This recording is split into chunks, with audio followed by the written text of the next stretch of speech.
সুপ্রিয় শ্রোতা বন্ধুরা, কেমন আছেন সবাই? নিশ্চয়ই ভালো। আজকে আপনাদের জন্য দারুণ একটা গল্প নিয়ে হাজির হয়েছি। আপনারা আজকে শুনবেন লেখক হরিনারায়ণ চট্টোপাধ্যায়ের লেখা গল্প ভূত নেই। ভূত আছে কি নেই এ বিষয়ে বিতর্কের কোনো শেষ নেই।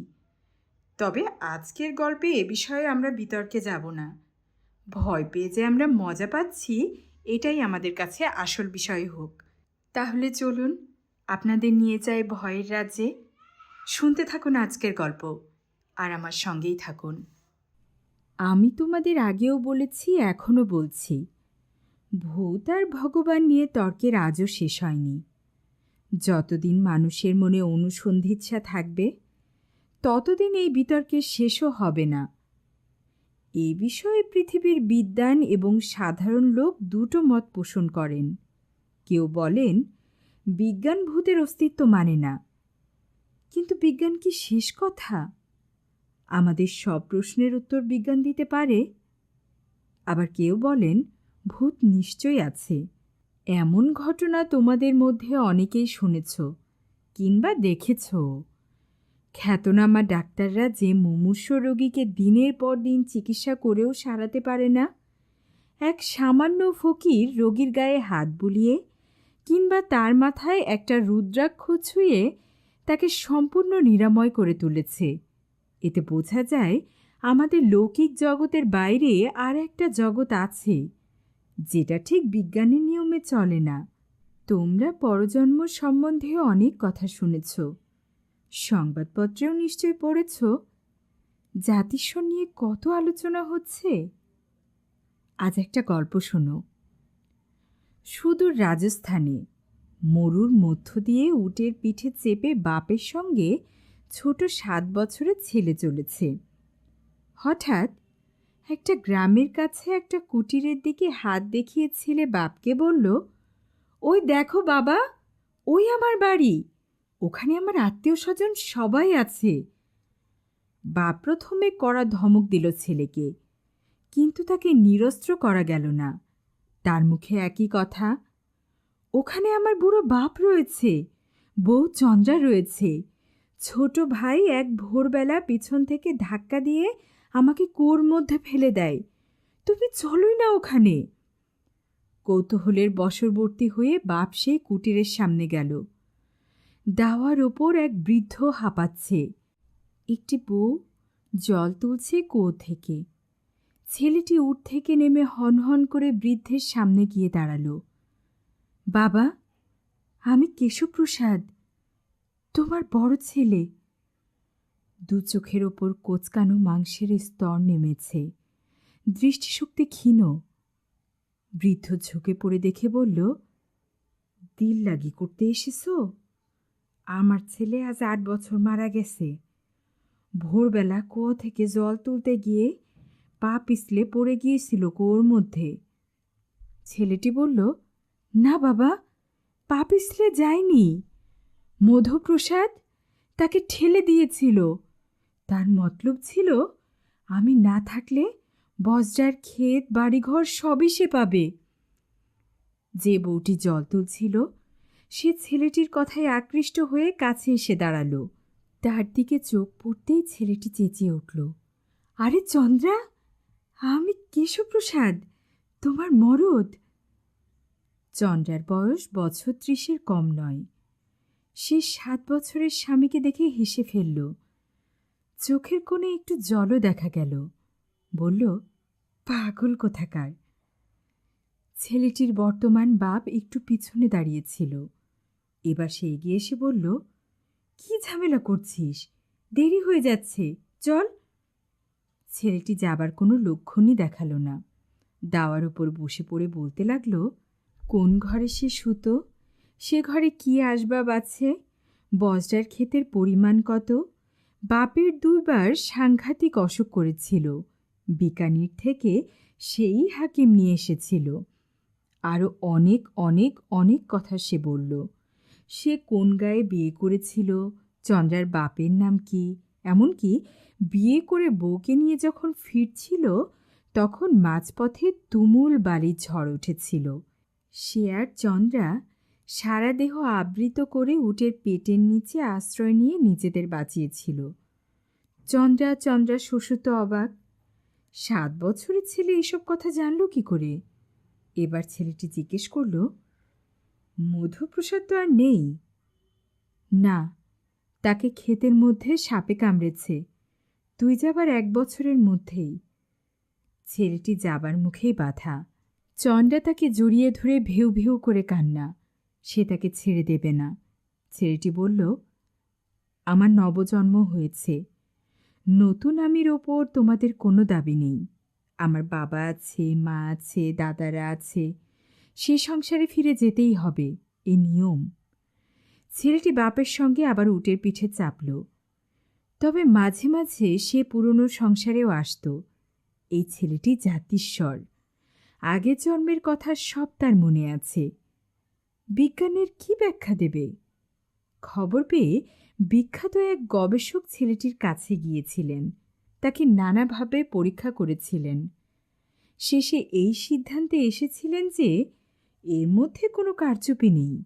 ছেলেটির সত্যিই আগের জন্মের সব কথা মনে আছে। এইরকম জাতিস্বরের কাহিনী ইদানিং অনেক শোনা যায়, শুধু ভারতবর্ষে নয়, পৃথিবীর অন্যান্য দেশেও। ঠিক এমনিভাবে ভূতের কাহিনীও সারা পৃথিবীতে ছড়িয়ে আছে। আজ তোমাদের এমনই এক ভূতের কাহিনী শোনাচ্ছি।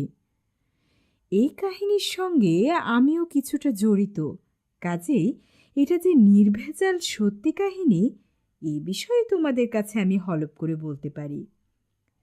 আমার একজন খুব নিকট আত্মীয়া, নাম আরতি বন্দ্যোপাধ্যায়। MA BEd, কিন্তু ওকালতি করে না।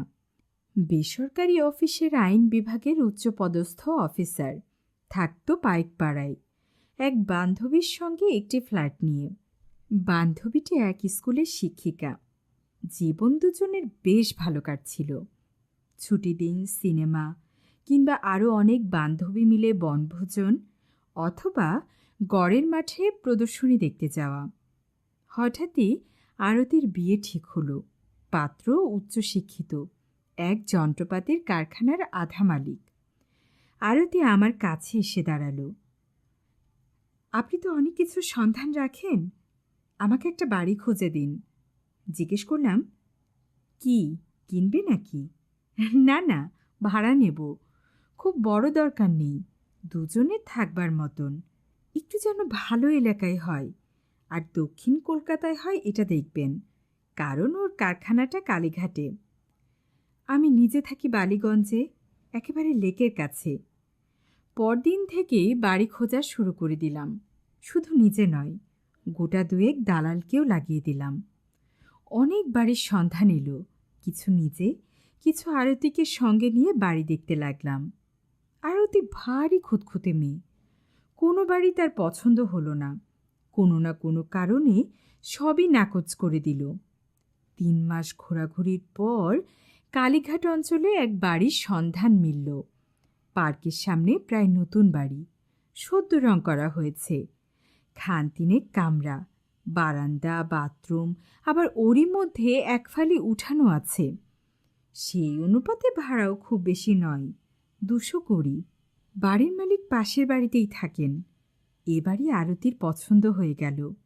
শুধু আরতির নয়, আরতির স্বামী আশিসেরও। আর দেরি না করে সেদিনই 2 মাসের ভাড়া আগাম দেওয়া হলো। মাসখানেক পর আরতির বাসায় বেড়াতে গিয়ে খুব ভালো লাগলো। নতুন আসবাবপত্র দিয়ে চমৎকার সাজিয়েছে। উঠানের পাশে সারি সারি টব। দেশি ফুল বেলি জুঁই যেমন আছে, তেমনি বিদেশি ফুল ডালিয়া, পাপি, হলিহোকও রয়েছে। এমন বাসা খুঁজে দেবার জন্য আরতি আশিস দুজনেই আমাকে বারবার ধন্যবাদ দিল। এরপর অনেক দিন আর আরতির সঙ্গে দেখা হয়নি। অফিসের কাজে দিল্লি যেতে হয়েছিল, সেখানে মাস 3 কাটিয়ে কানপুর, সেখানেও 1 মাসের ওপর লেগে গেল। কলকাতা ফিরলাম প্রায় 5 মাস পর। এক ছুটির দিনে বন্ধুবান্ধব নিয়ে গল্প করছি, আরতি এসে ঢুকল। প্রথম নজরেই মনে হলো তার চেহারাটা একটু ম্লান। আরতি ভেতরে চলে গেল। বন্ধুরা বিদায় হতে আমিও ভেতরে গেলাম। দেখলাম আরতি চুপচাপ সোফার ওপর বসে আছে। আমাকে দেখে বলল, আপনার সঙ্গে কথা আছে। কি বলো, শরীর খারাপ নাকি? চেহারাটা কেমন যেন দেখাচ্ছে। আরতি মুখ তুলে বলল, রাত্রে একেবারে ঘুম হচ্ছে না। সে কি, ডাক্তার দেখাও, নইলে শক্ত অসুখে পড়ে যাবে। ডাক্তার কিছু করতে পারবে না। তার মানে? মানে বাড়িটা ভালো নয়। সে কি, স্যাঁতসেঁতে বা অন্ধকার এমন তো নয়, রোদ বাতাস প্রচুর। সেসব কিছু নয়, অন্য ভয় আছে, আমি তো ঠিক বুঝতে পারছি না। আরতি কিছুক্ষণ কি ভাবল, তারপর আস্তে আস্তে বলল, ও বাড়িতে আমরা দুজন ছাড়া অন্য একজন আছে। অন্য একজন আছে? হ্যাঁ, তাকে মাঝে মাঝে গভীর রাতে দেখা যায়। অন্য লোক হলে কথাটা হেসে উড়িয়ে দিত, শুনতেই চাইতো না। কিন্তু আমি মৃত্যুর পরে আত্মার অস্তিত্বে বিশ্বাসী। আমার স্থির ধারণা, যারা অতৃপ্ত কামনা বাসনা নিয়ে এই পৃথিবী ছেড়ে যেতে বাধ্য হয়, তারা আবারও ফিরে আসে। কখনো বায়বীয় মূর্তি, কখনো মানুষের রূপ ধরে ফেলে যাওয়া সংসারের মাঝখানে ঘুরে বেড়ায়। কি ব্যাপার, খুলে বলো তো। বলছি।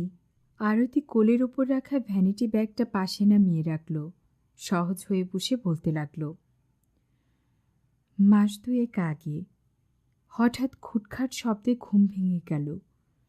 মনে হলো বাইরের ঘরে যেন কার পায়ের আওয়াজ। আশিস পাশেই শুয়েছিল। তার ঘুমের বহর তো জানোই। বুকের উপর দিয়ে 1 ব্যাটালিয়ন সৈন্য চলে গেলেও তার ঘুম ভাঙবে না।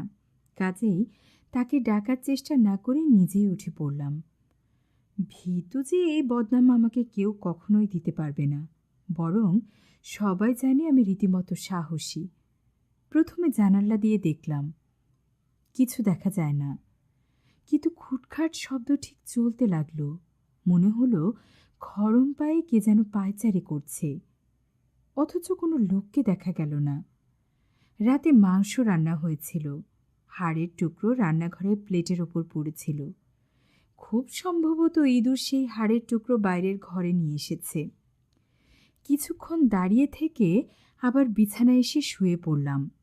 তখনই ঘুম এলো না। একবার ঘুম ভেঙে গেলে চট করে ঘুম আমার আসে না। এপাশ ওপাশ করতে লাগলাম।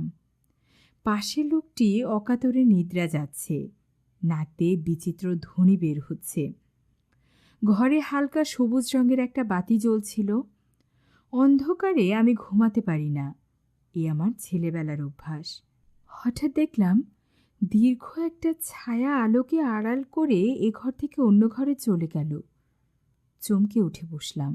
আশিসকে ডেকে বললাম, এই ওঠো ওঠো, ঘরের মধ্যে কে যেন ঢুকেছে। আশ্চর্য মানুষ, চোখ খুলল না। পাশ ফিরতে ফিরতে বলল, ফ্লিট দিয়ে দাও। ছায়াটা সরে সরে বাইরের দেয়ালের সঙ্গে মিশে গেল, আর দেখা গেল না। আমি তখন বিছানার ওপর উঠে বসেছি। মনকে বোঝালাম, এ শুধু চোখের ভুল, তা না হলে ছায়া দেখা গেল অথচ মানুষটাকে দেখা গেল না, এটা কি হতে পারে কখনো? ভূতের কথা ভাবতেও পারিনি, কারণ ভূত আছে এমন অদ্ভুত কথা আমি কোনোদিন বিশ্বাসই করিনি। আমি খুব মনোযোগ দিয়ে আরতির কথা শুনছিলাম। এবার বললাম, তারপর দিন সব স্বাভাবিক, কোনো গোলমাল নেই। সে রাতে ভয় পেয়েছিলাম ভেবেই হাসি পেত, একেবারে ছেলে মানুষী কাণ্ড। আশিস কারখানার কাজে দিন 4 জন্য জামশেদপুর গিয়েছিল। বাড়িতে আমি একলা। মাঝরাতে হঠাৎ ঘুম ভেঙে গেল। এবারে একেবারে স্পষ্ট দেখলাম দীর্ঘ একহারা চেহারা, খালি গা, কাঁধের ওপর ধবধবে সাদা চাদর, কোঁচাটা ভাঁজ করে সামনে গোজা, মাথায় পাকা চুল, দুটি চোখ জবা ফুলের মতো লাল, গালে খোঁচা খোঁচা দাড়ির মধ্য দিয়ে উঁচু চোয়াল দেখা যাচ্ছে। লোকটির ঊর্ধ্ব দৃষ্টি, হাতে শক্ত একটা দড়ি, উপর দিকে কি যেন খুঁজছে। সেই মুহূর্তে শরীরের সব রক্ত জমে যেন হিমশীতল হয়ে গেল। দুহাতে বুকটা চেপে ধরেও দ্রুত স্পন্দন কমাতে পারলাম না। মনে হলো তখনই হার্ট ফেল করবে। বিকৃত কণ্ঠে বললাম, কে কে ওখানে? লোকটি ওপর থেকে দৃষ্টি নামিয়ে আমার দিকে দেখল। জ্বলন্ত দৃষ্টি, পলকহীন, সারা গায়ে কাঁটা দিয়ে উঠল। তখনই মনে হলো লোকটা এ জগতের কেউ নয়, অশরীরী আত্মা। আস্তে আস্তে লোকটা পাশের ঘরে ঢুকে গেল। আমি খাট থেকে নামলাম, কিন্তু তার পিছনে যাবার সাহস হলো না।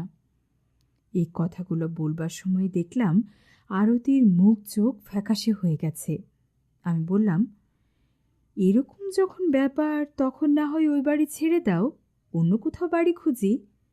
আরতি উত্তর দিল, তাতেই তো মুশকিল। আপনি বোধহয় লক্ষ্য করেননি, বাড়ির দেয়াল ভেঙে চুরে আমি দুটো ঘর বানিয়েছি। বাইরেটা চুনকাম করেছি, ভেতরে রং দিয়েছি। গ্যাস বসাবার জন্য রান্নাঘরেও অনেক বদল করেছি। অবশ্যই এসব বাড়িওয়ালার মত নিয়েই করেছি। ভাড়া থেকে মাসে মাসে কিছু করে টাকা কেটে রাখছি। সে টাকা শোধ হতে বছর 2 লাগবে। তার আগে বাড়ি ছেড়ে দিলে আমার অনেক টাকা লোকসান হয়ে যাবে। একটু ভেবে আমি বললাম, ঠিক আছে, আমি একবার তোমার বাড়িওয়ালার সঙ্গে দেখা করব। তিনি কি বলেন শুনি। দিন 2 মধ্যে বাড়িওয়ালার কাছে গিয়ে হাজির হলাম।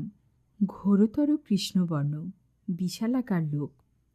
কলকাতায় কিছু বাড়ি আছে, কাঠের ব্যবসাও আছে। একটা ইজি চেয়ারে বসেছিল। আমাকে দেখে উঠবার চেষ্টা করল, পারল না। কি খবর আমার কাছে হঠাৎ? আরতির কাছে শোনার সব কিছু বললাম। শেষকালে জিজ্ঞেস করলাম, ঠিক করে বলুন তো, ওই বাড়িটার কি কোনো দোষ আছে? দোষ মানে? মানে ওই বাড়িতে অপঘাতে মারা গিয়েছিল এমন কি কখনো হয়েছে আগের কোনো ভাড়াটে? বাড়িওয়ালা মাথা নাড়ল। না মশাই, এর আগে মাত্র 2 ঘর ভাড়াটে ছিল। অপঘাত তো দূরের কথা, এমন মৃত্যু কারো হয়নি। তাছাড়া এই বিজ্ঞানের যুগে মানুষ যখন পায়চারি করার জন্য ছাদে যাচ্ছে, তখন কী সব ভূত প্রেতের কাহিনী আমদানি করছেন? তর্ক করলাম না। অনেক বিষয় আছে তর্ক করে বোঝানো যায় না। স্থূল উদাহরণ দেওয়া সেখানে সম্ভব নয়। চলে এলাম। তারপর মাস 2 আরতির কোনো খবর নেই। আমিও নিশ্চিন্ত। যাক, অপদেবতার উপদ্রব তাহলে আর নেই, সব শান্ত। কিন্তু আমার ধারণা ভুল প্রমাণ করে একদিন সকালে আশিস এলো। কোটরগত চোখ, বিবর্ণ মুখ, ঘোলাটে দৃষ্টি। বললাম, কি হে, শরীর খারাপ নাকি? আরতি কেমন আছে? আমার কথার উত্তর না দিয়ে আশিস অস্পষ্ট গলায় বলল, একটু জল দিন। জল শুধু খেলো না, মুখ চোখে দিল। তারপর বলল, আরতিকে টালিগঞ্জে তার দিদির বাড়িতে দিয়ে এসেছি। কালীঘাটের বাড়িতে আমাদের আর থাকা চলবে না। কেন, কি হলো আবার? আরতির কাছ থেকে তো আপনি কিছু কিছু শুনেছেন। আমি কিন্তু এ পর্যন্ত কিছু দেখিনি, কোনো শব্দও শুনিনি। সেই জন্য এতদিন আমি আরতিকে ঠাট্টা করতাম। তাছাড়া ভূত আত্মা এসবে আমার কোনোদিনই বিশ্বাস নেই। কাল একটা কাজে হাওড়ায় আটকে পড়েছিলাম। বাস বন্ধ, ট্যাক্সিও পাই না। কিছুটা হেঁটে তারপর ট্রামে বাড়ি পৌঁছাতে প্রায় 12টা হয়ে গিয়েছিল। আরতি খুব চিন্তিত হয়ে পড়েছিল। যাক, আরতিকে খাবার সাজাতে বলে আমি হাত মুখ ধোবার জন্য বাথরুমে ঢুকে পড়লাম। নিচু হয়ে বেসিনে মুখ ধুয়ে সোজা হয়ে দাঁড়াতেই মাথায় ঠক করে কি একটা লাগলো। বাথরুমে আবার কে কি রাখল? একটু কমজোর বাতি, কিন্তু সেই বাতিতে দেখতে কোনো অসুবিধা হলো না। ঠান্ডা একটা বরফের স্রোত আমার মেরুদণ্ড বেয়ে নেমে গেল। বাথরুমটা অ্যাসবেস্টসের ছাউনি ছিল। আগে টালির ছাদ ছিল, আমরাই খরচ করে অ্যাসবেস্টস লাগিয়ে নিয়েছিলাম। ওপরে 2টো কাঠের কড়ি, একটা কড়িতে দেহটা ঝুলছে। গলায় দড়ির ফাঁস, মাথাটা একদিকে কাত হয়ে পড়েছে, 2টো চোখ আধবোজা, জিভটা অনেকখানি বের হয়ে গেছে। বোধহয় জিভের ওপর দাঁতের চাপ পড়েছিল, তাই জিভ কেটে রক্তের ফোঁটা ঝরে পড়ছে, কিছুটা দেহের ওপর, কিছুটা মেঝেতে। পরনে আধময়লা ধুতি, কাঁধে পৈতে। মাথা উঁচু করার সময় ঝুলন্ত দেহের একটা পা আমার মাথায় ঠেকে গিয়েছিল। আমি সব কিছু ভুলে আরতি বলে চেঁচিয়ে উঠেছিলাম। আরতি আমার অপেক্ষায় খাবার টেবিলে বসেছিল। আমার চিৎকারে ছুটে এসে বাথরুমের দরজার কাছে দাঁড়িয়েছিল। প্রথমে সে সঠিক কিছু বুঝতে পারেনি, তারপর উপর দিকে চোখ যেতেই ও মা গো বলে মেঝের ওপর ছিটকে পড়ে অজ্ঞান।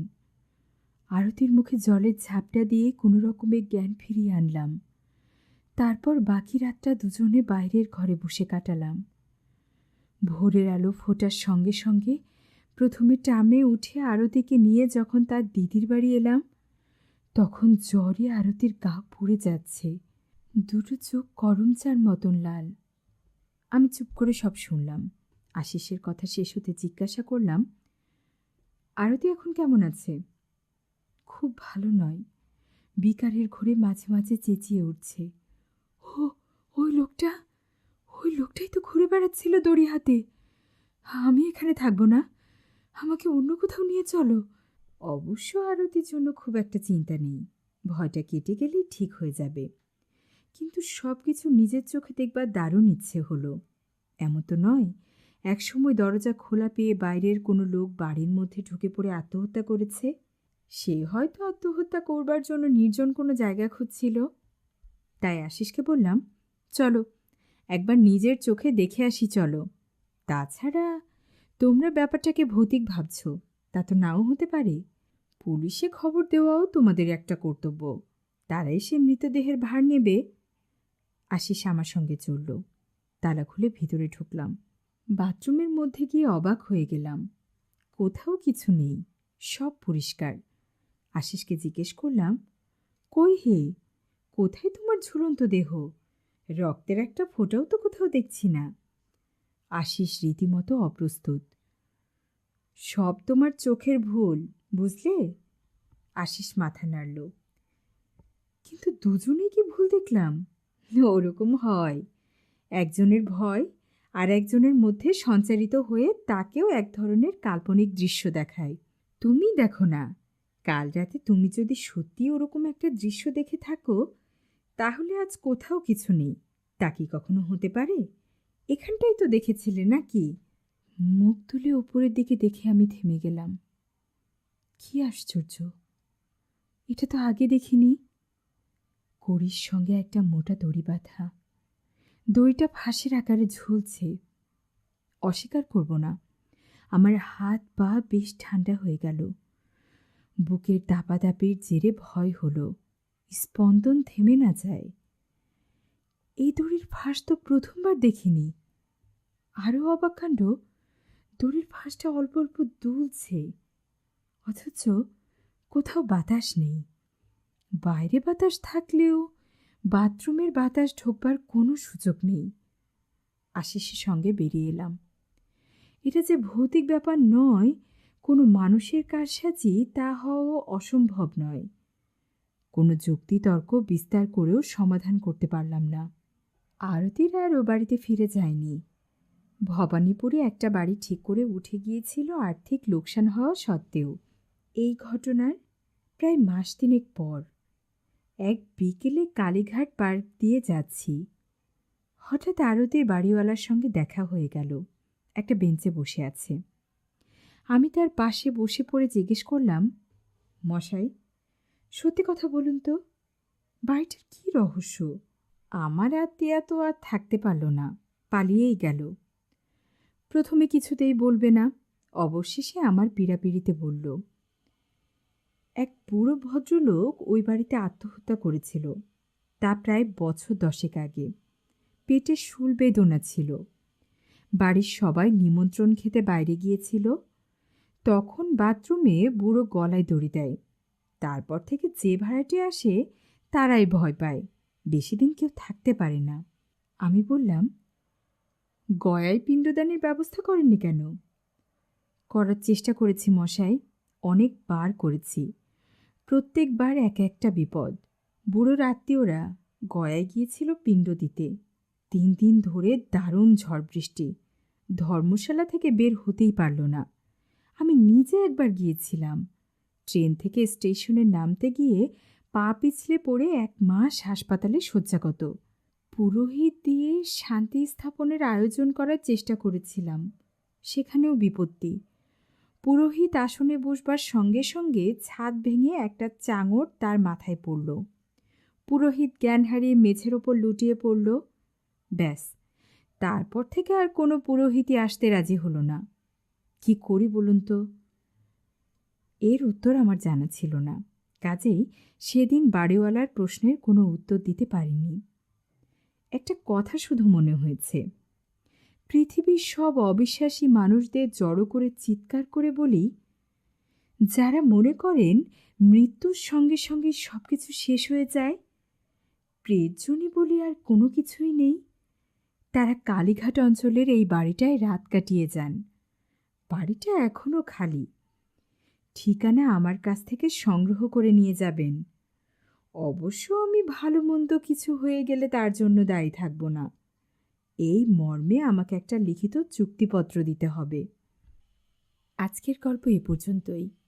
আশা করছি গল্পটি আপনাদের পছন্দ হয়েছে। আমার পড়া গল্প যদি আপনাদের পছন্দ হয়ে থাকে, তাহলে লাইক এবং সাবস্ক্রাইব করতে ভুলবেন না যেন। আমি চাই এই সুন্দর সুস্থ বিনোদন আপনাদের সবার মধ্যে ছড়িয়ে যাক। আপনারা সবাই আমার পাশে থাকুন, আমার সহযাত্রী হয়ে থাকুন, আমার বন্ধু, আমার পরিবার হয়ে থাকুন। এতটুকু না থাকলে আমি আমার স্বপ্নকে এগিয়ে নিয়ে যেতে পারবো না। তাহলে সবাই ভালো থাকুন, সুস্থ থাকুন, আমার জন্য দোয়া করবেন। আপনাদের জন্য অনেক অনেক অনেক দোয়া ও শুভকামনা থাকলো। আল্লাহ হাফেজ।